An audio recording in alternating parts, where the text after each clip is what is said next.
Today we will show you how to replace the batteries on your Garmin Rally pedals.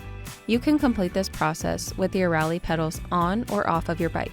For this video, we will remove the Rally pedals. You will need your 4mm hex key and replacement CR1/3N battery. Garmin recommends replacing the batteries in your pedals at the same time. Do not mix battery types. First, use the 4mm hex key to remove the battery cover. Now, remove the battery and wait 10 seconds. Install the new battery into the battery cover. Make sure the positive side of the battery goes down into the battery cover.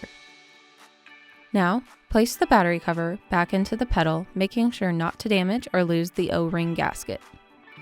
Tighten the battery cover using your 4mm hex key. The torque specs are 5 Nm. Now repeat the process for the other pedal if you have a dual rally system. And that's it. For more help, visit support.garmin.com. Thanks for watching.